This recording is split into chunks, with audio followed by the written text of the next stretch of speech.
लोकांना फुकट खायची सवय लागून गेली बीजेपी सरकार. बरोबर आहे.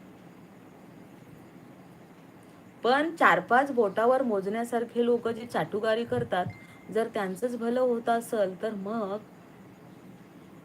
युवा पिढी आहे, एवढा मोठा देश आहे, एवढी लोकसंख्या आहे, त्यांनी काय 5 किलो राशनवरच जगावं का?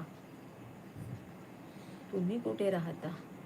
आम्ही महाराष्ट्र, नांदेड जिल्ह्यामध्ये. मला सांगा बरं दादा, सर, आम्ही काय 5 किलो राशनवरच लाईनीवर राहावं का? आमच्या मुलं जर शिकलेच नाही तर उद्या काय होणार? आम्ही तरी इथपर्यंत आलो, पण आमच्या मुलांच्या भविष्यासाठी जर जर आम्ही आता लढलोच नाही, आम्ही बोललोच नाही, आम्ही करून असंच गप्प बसलो, तर येणारी पिढी गुंगी आणि बहिरी पैदा होईल आणि आम्हाला